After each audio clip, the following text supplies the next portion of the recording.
Please, please, please. Thank you all. Take your seats, please. I gotta say, it feels like a great homecoming to be here in Lima today. I am so thrilled to be with you all. Now, I gotta say, my chief of staff, who's a great guy, he told me, thank you. You probably don't know who he is, but you're celebrating him anyway. He just got engaged, actually, so I'm very proud of him. He's doing things the right way, but he told me on Monday, which I guess is yesterday, he said, sir, I think we might have to cancel this trip to Lima. And I said, I'm not canceling this trip to Lima for anything. I've been looking forward to this for months. We're not canceling this trip to Lima.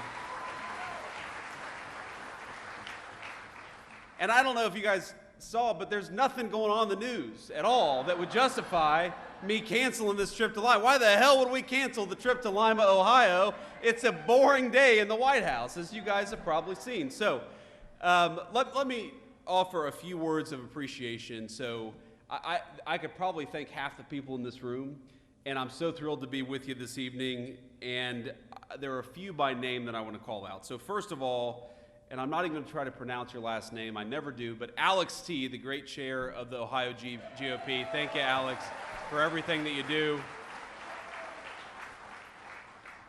I've got to thank, and this is, guys, you should be glad I asked about this.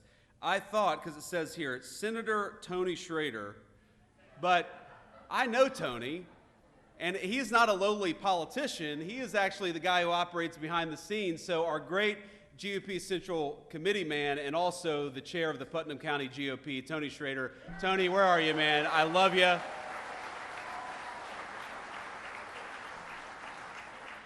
Hey, Tony's been so good to me from the very beginning, and I'm going to tell a little story here. That's what I'm going to do. You guys are going to be stuck here for 45 minutes me telling stories. I'm just in such a good mood. Unfortunately, we've got these cameras back there, so I got to be a little bit careful. If I say something really stupid, somebody's got to stand up here and stop me before I embarrass myself in front of national TV here. But Tony Schrader was, when I decided to run for office the very first time, it was the Senate race back in Ohio in 2022. And so this is sort of early 2021 when I'm going around and giving speeches. I haven't even declared my candidacy yet, and Tony Schrader was actually backing somebody else in the primary. Now, Tony was backing a person who is a very dear friend of mine, Jane Timken, who's, I don't know if Jane is here, but Jane, hey Jane, how are you? But that was a hard-fought primary, a bunch of really good candidates, and eventually, of course, I won that primary and won the race, but Tony worked harder for me maybe than anybody in all of Northwestern Ohio. I mean, he knocked on so many doors. You remember, Tony, we would have events with volunteers where we would knock on more doors than I thought humanly possible, and it was all because Putnam County GOP is an incredible organization led by an incredible guy. So thank you, Tony, for everything that you do.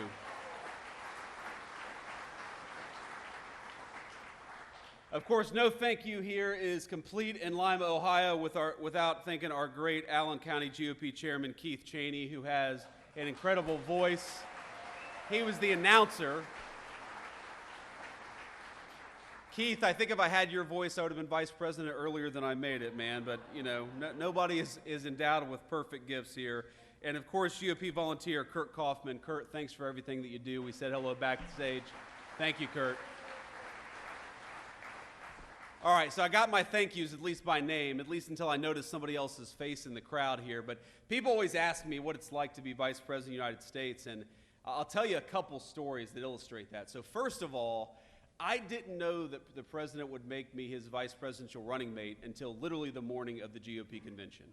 And if you walk back in time, you remember what happened. So the Saturday before the GOP convention, the president, I actually flew down to Florida to meet with the president, and we talked. It was the first time I had ever talked with him explicitly about becoming his running mate. And he said, I'm not sure what I'm going to do, but it's probably going to be you, so go have fun the next couple of days. How do you have fun the next couple of days when that's what the president tells you? And of course, so that evening, he flew up to Pennsylvania to do a rally in Pennsylvania, and that was the famous moment where he turned his head and missed, I think, what would have been one of the great tragedies in American history, not just a tragedy for him personally. And I really do believe, I'm a person of faith, I imagine most of you are too, I believe the hand of God prevented America from experiencing great national tragedy in that moment.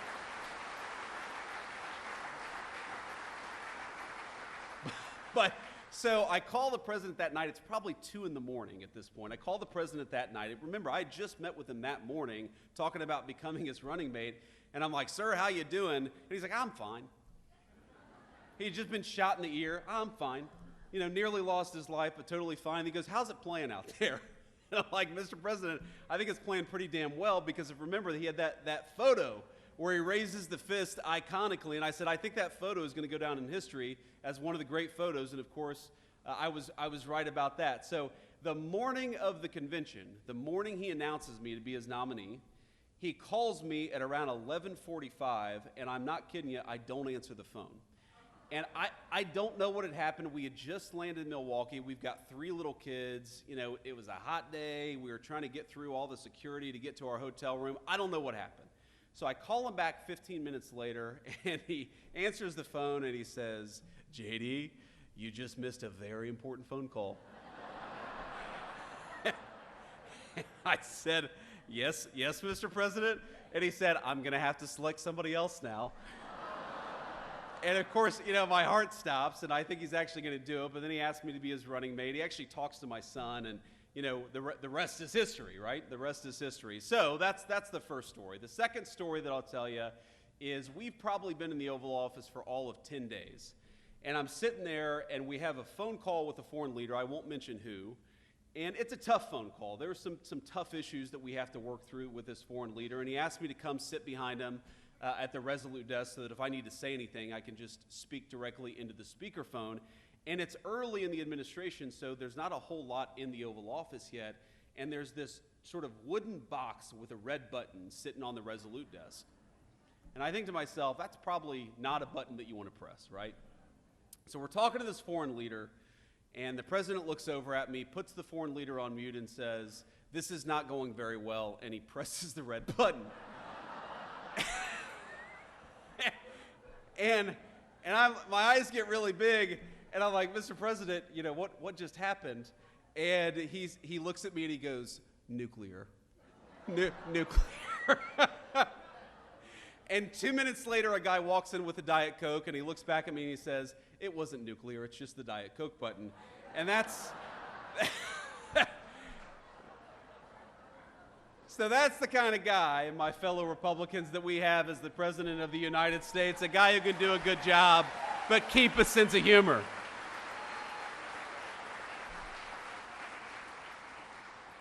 And I've learned a ton, even in 130 days, 140 days, however long we've been in office. I think I've learned more, I've had more on-the-job training than I think any person in the history of having a job for all of about 5 months. Because the thing that I've learned about the President of the United States, and I guess I kind of knew this a little bit, but I've really learned it seeing him interact with foreign leaders, with congressional leaders, and just doing the job of President of the United States is what makes the president so successful is he has the best instincts about people of anybody that I've ever seen in my life. He knows when somebody is selling him a load of BS. He knows when he's making progress, when he needs to cut something off. He knows when he's dealing with somebody that he can trust, and he knows when he's dealing with somebody that he can't trust. And I think if you think about everything that comes across the president's desk, I mean, just on, I guess this is yesterday, on Monday alone, the President of the United States, of course, we were trying to figure out what we were doing with the Israel-Iran situation. Of course, we had just launched the wildly successful attack that destroyed the Iranian nuclear facilities in Fordo and elsewhere. Thank you. But we know the Iranians are going to counterattack, and we're kind of trying to figure out, is it going to be a real counterattack, or is it going to be something more symbolic, more face-saving? He's dealing with congressional leaders about the one big beautiful bill that cuts taxes on overtime, cuts taxes for tips. Thank you. Really is the most important generational tax reform that we've had in this country in 30 years, and also provides billions of dollars to replenish the southern border funding that encourages us and empowers us to kick out the illegal immigrants and to stop the flow of illegal immigration into our country. So we're doing all these things, and that's just one Monday at the White House, and there's no person that could possibly, read all the briefing materials, the tens of thousands of pages of background on all this stuff. But what you need in that Oval Office is you need somebody with good instincts. You need somebody who can tell when a person is negotiating on behalf of the American people, and you need somebody who knows when they're negotiating against the interests of the American people. And I'll tell you, you do not want to be a person in Donald Trump's Oval Office who's negotiating against the interests of the American people, because they'll throw you the hell out and tell you exactly what he's going to do. And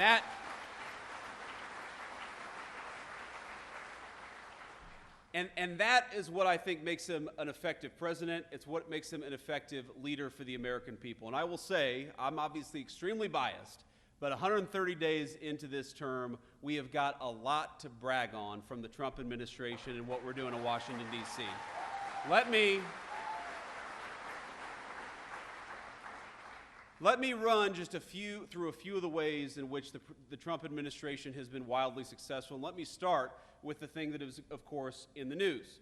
And what the president said going back 10 years, if you look at the campaign in 2015 and 2016, and he said it consistently through his second term, is that he does not want Iran to have a nuclear weapon. It's very simple. It destabilizes the entire region. It gives this terrible regime leverage over the United States of America. As the president often jokes with me, everybody in Iran calls the Iranian leader the supreme leader. That's a pretty amazing title if you think about it. But he looked at me in the Situation Room a few days ago and he said, Mr. Vice President, you don't have to call him the supreme leader, but you would if the guy had a nuclear weapon.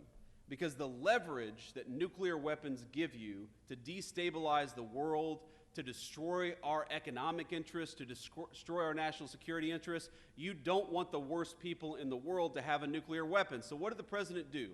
For 60 days, he negotiated aggressively to encourage that Iranian regime to give up those weapons peacefully. And by the way, he was more than willing to accept a peaceful settlement to that problem. But again, this comes back to instincts. When the president realized that there was not going to be a peaceful settlement to that problem, he sent B-2 bombers and dropped 12 30,000-pound bombs on the worst facility and destroyed that program.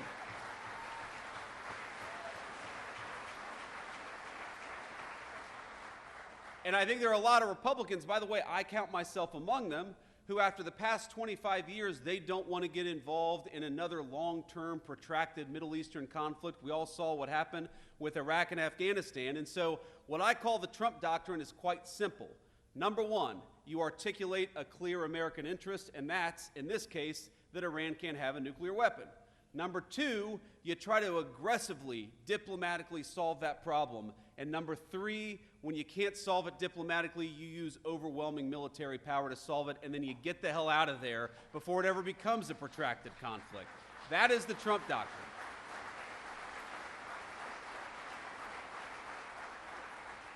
And to the Americans who are worried about this becoming a protracted conflict, I think the president solved that very quickly. Not only did we destroy the Iranian nuclear program, we did it with 0 American casualties, and that's what happens when you've got strong American leadership.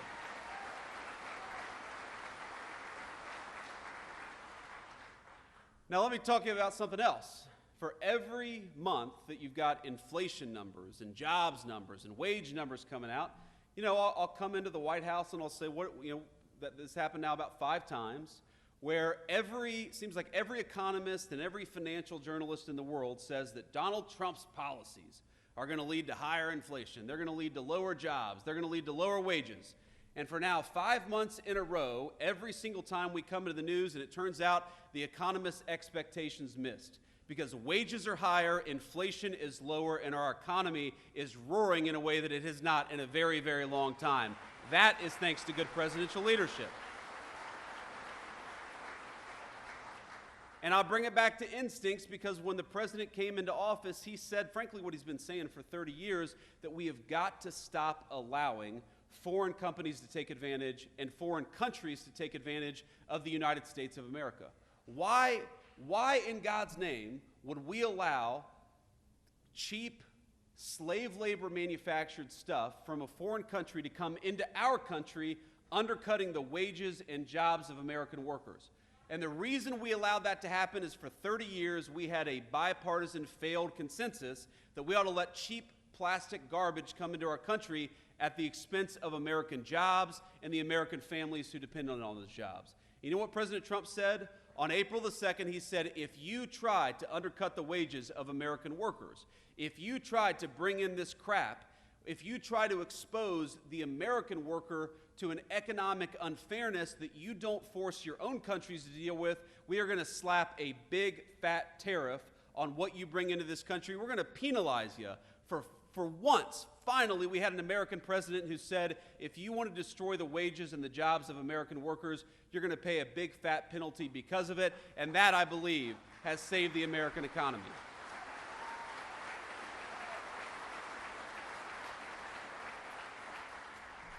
If you want to undercut American steel, you're going to have to pay a tariff. If you want to undercut American auto workers, you're going to have to pay a tariff.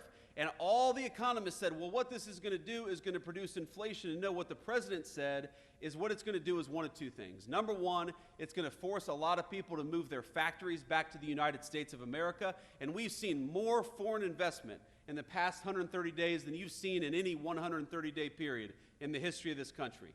Or, he said, what it's going to cause is these foreign countries are going to open up their markets to American manufactured goods. Because here's the crazy thing. You go to Germany, you go to Japan, you go to South Korea. Some of these countries, by the way, are very important allies of ours. But how many American-made automobiles do you see on the streets of these foreign countries? Very often, zero. But we allow all of these countries to come in and do business on our shores. Well, the deal is fair trade. If we're going to let you do business in the United States of America, you damn well let us do business in your country, because that's how we create prosperity for American workers.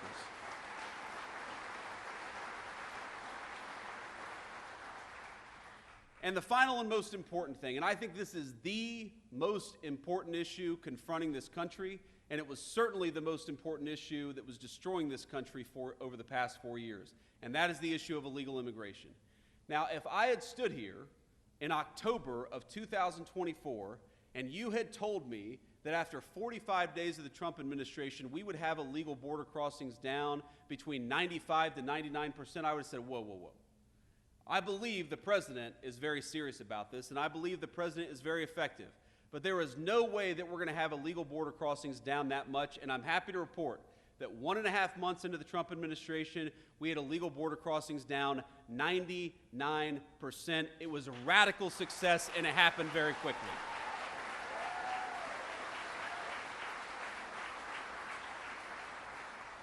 And I believe, ladies and gentlemen, that saved the United States of America, because we know exactly what the Democrats, not because we had to read their minds, but because Democrats would go out and say that what they wanted to do with those 25 million illegal aliens is give every single one of them the right to vote and turn them into permanent wards of the Democratic Party.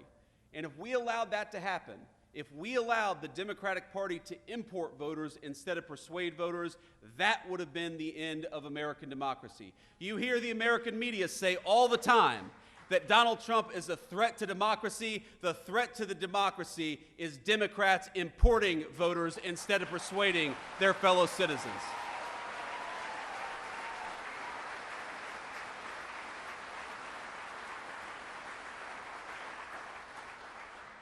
And now we have largely solved that problem. If you look, for the first time in 50 years, we now have net negative illegal immigration. That means we're deporting more people than are coming in through illegal immigration. That is the biggest testament to a change in presidential leadership. And I was in the Senate when the Democrats were trying to say that the thing that we had to do was pass this ridiculous, massive new set of laws and new set of amnesties to get control of the American southern border. And as the president said at the State of the Union just a couple of months ago, it turns out you didn't need a big new law to secure the border. You just needed a new president of the United States.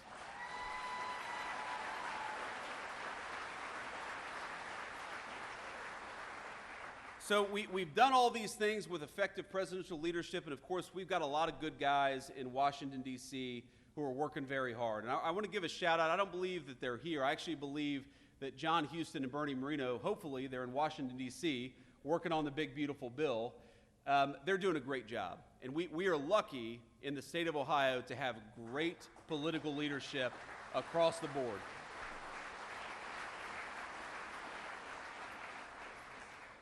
You know, Bernie, I remember talking to the president about Bernie Moreno's candidacy, and, you know, the president really, I mean, look, Sherrod was a tough candidate. Sherrod Brown was a tough candidate. He always did better than national Democrats, and the president himself was a little skeptical that anybody, and we had a lot of great candidates running in that race, the president was skeptical that anybody could beat Sherrod Brown.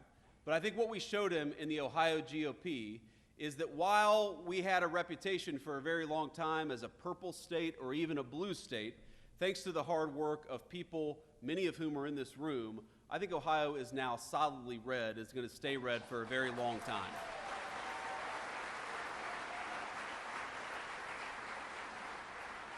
But you and I know that's not going to come without a lot of hard work, and I want to talk just a little bit about what that means, because look, I am very much a product of this political party, of this Ohio GOP.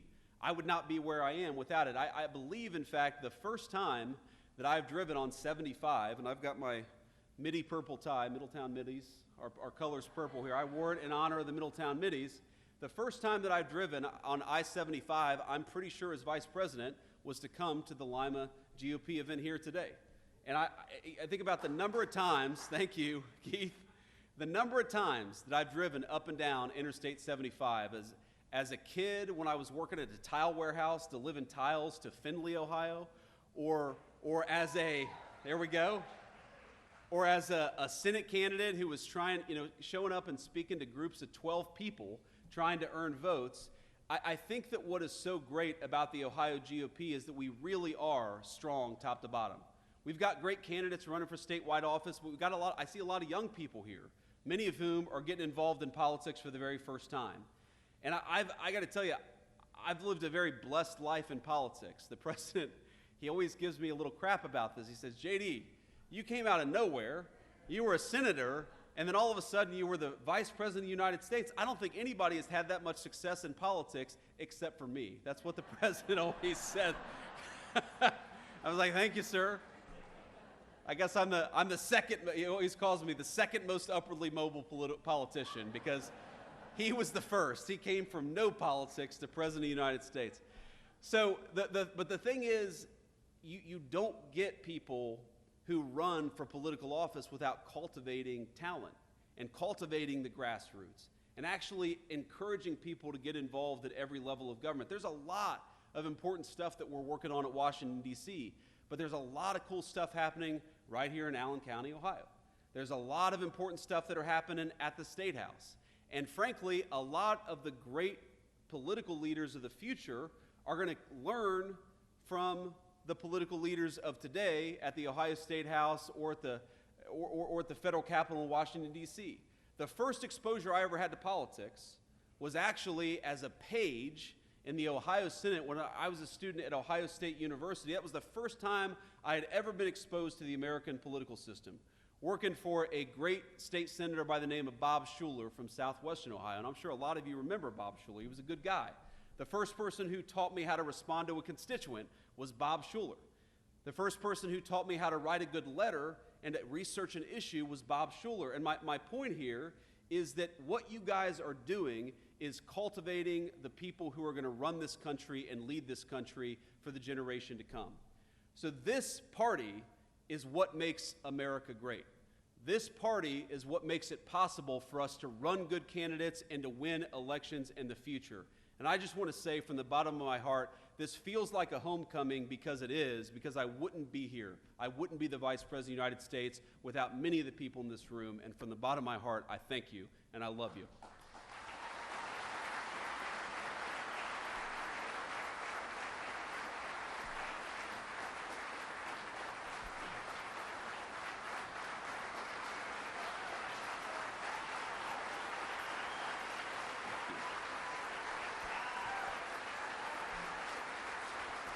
Well, thank you, thank you. I should quit while I'm ahead, honestly. I should just walk out the door now. I'm not going to do much better than that, I think. But that was another crazy thing that happened on January the 20th. Man. So I called the president on January the 18th, and I said, sir, I know the inauguration is very important, but let's be honest. The vice president is not the most important at the presidential inauguration. The president is. So would you be okay if I, put my hand on the Bible, took the oath of office, and then headed south to attend the national championship game as the Vice President of the United States, because that's a very important, skip all the inaugural balls. Usha, who I think all of you have come to love as second lady, she's doing a great job, and I'm proud of her.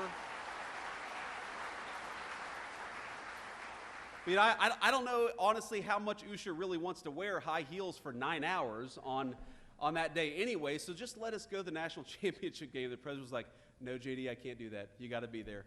But to walk you through that day, so we do the inauguration, and it's crazy. You're going from one event to the next. And I show up to the very first ball, which was the Commander-in-Chief's ball. And because I've got, you all, every single one of us here has been to a wedding on a Saturday during a very important Ohio State game. And we love the people who are getting married, but we're also like, why the hell did you have to have your wedding on an Ohio State game? And you've got the guy, who's sitting outside the bathroom on his phone or has got his iPad out. Every single one of us has been to a wedding like this. You all know what I'm talking about, okay? Well, I was that guy because every single one of my buddies was like, we're proud of you for becoming vice president, but could we get the hell out of here and watch this Ohio State game? So what we did is that we rented a conference room where they did the Commander-in-Chief's ball. And we actually, we had an open bar, we turned it into a big party, and we had the Ohio State game on. So I go in there, right, for like 20 minutes. It was the only 20 minutes that I kind of got to myself, and I, hung out with my buddies, and we watched Ohio State. And if you remember this game, Ohio State got a massive early lead over Notre Dame, right? The beginning of the game was very, very good. So I kind of started to relax a little bit. It's like, oh my God, I just got inaugurated vice president, and the Buckeyes are going to the national championship all on the same day. This is the best day of my life. Right? It's not going to get much better than this. And then, we went to a couple balls, and then I think it was after the second ball, before the third ball, I was watching on the TV, and Notre Dame started to catch up a little bit. If you all watch this game, you remember Notre Dame started to catch up a little bit, and so I was like, you know what? I'm going to be late to the third ball, and I'm going to sit here and watch this game. Because if Ohio State loses, I'm going to hate myself forever for not having sat here and cheered on the team during these final moments. Of course, it all worked out. Ohio State won. They came to the White House. I don't know if you saw, I broke the damn trophy when they came to the White House. That was one of the most embarrassing moments of my life. I was hoping that, no, we didn't see that. We didn't see that, JD. No, all of you are laughing. Everybody saw it. But the point is that it was an amazing way to connect the great Buckeye state of Ohio and what was happening, because without this state's GOP in particular, Donald Trump would not have been president the first time, and we certainly wouldn't have the great Senate majority that we now have for the second administration. And the president, as you all know, he actually has a very deep affection for the state of Ohio, because he was the person who turned Ohio really from a purple state to a red state. I mean, all of you remember this. I mean, where is Bob out there? Is Bob Paduchik out there? There's Bob Paduchik. Give it up for Bob Paduchik.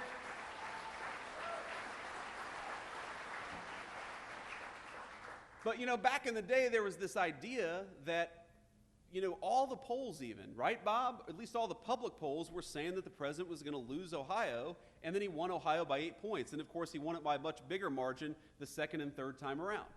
But he recognizes that what this state represents is hardworking, patriotic Americans who feel abandoned by the Democratic Party, and the Republican Party is now the home for people who work hard, who play by the rules, who want to live in safe communities, and just want a government that looks out for their interests and no one else's interests. That's what this party is ultimately all about.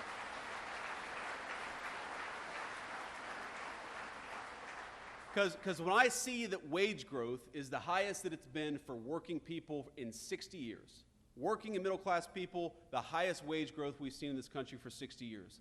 When I see those inflation numbers keep on coming in below expectation month after month, those are statistics. And those are numbers that, of course, we celebrate. But what I remember is a woman I met on the campaign trail, and you all are going to hate me, but she was actually from Michigan. Don't hold it against her. She's very sweet woman, who told me that she was giving up some of the essentials because she was raising her grandkids, and I know a lot of you probably are involved in your grandkids' lives in a big way. She was one of these grandparents whose daughter had lost her life to a fentanyl overdose. That fentanyl overdose brought in, of course, by the fentanyl poison brought in by the Mexican drug cartels. And she was talking about the ways in which, normally we'd like to have ground beef, but we're gonna cut back on ground beef and just, not go without this week. Or, normally I like to make them eggs in the morning, but we're just going to do toast in the morning because eggs are a little expensive. And she walked me through all the ways in which, because she was taking care of kids she hadn't anticipated, and because grocery prices were going up so much under the Biden administration, that she was struggling financially in a way that she never had in her entire life. And I thought about the common thread that tied together this woman's suffering to the political leadership in Washington, D.C. First of all, why was her daughter gone in the first place? Because our leadership decided that we were going to let illegal Mexican drug cartels bring this poison into our country in the first place. That was the first way our leadership failed her. The second way our leadership failed her is with economic policies that made it so unaffordable that she gave up eggs and decided that she was just going to have her grandkids eat toast. The third way that this country had failed her is because the education system, where she just wanted to send her grandkids to learn reading, writing, and arithmetic, she was terrified that they were falling behind, that they were learning, if anything, propaganda from political activists instead of the basics that would help them get ahead in life and eventually have a good career to be able to provide for themselves. At every step of the way, the previous administration had failed this woman, and I could see it in her eyes, the American dream, this very idea that the next generation is going to be better than the generation that came before it. She was losing faith in that American dream. Now, I haven't talked to that woman since we were elected. I haven't talked to that woman since the campaign stop where I met her probably 7 or 8 months ago. But when I see that energy prices are lower, when I see that illegal immigration is down, when I see that fentanyl overdoses are down, when I see the president under his leadership, we're arresting Mexican drug cartel members at record numbers, what I see is an Ohio Republican Party and a national Republican Party that is fighting successfully for the American dream.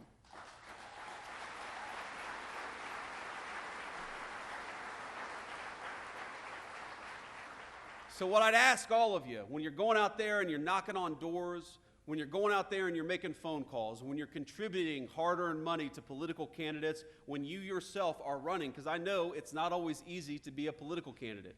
Trust me, in Washington, D.C., they have this thing where I think it means we're number one in Washington, D.C., but all the pink-haired people throw up this sign, and I think, that means we're number one, right? I choose to take that as that symbol in Washington. But all kidding aside,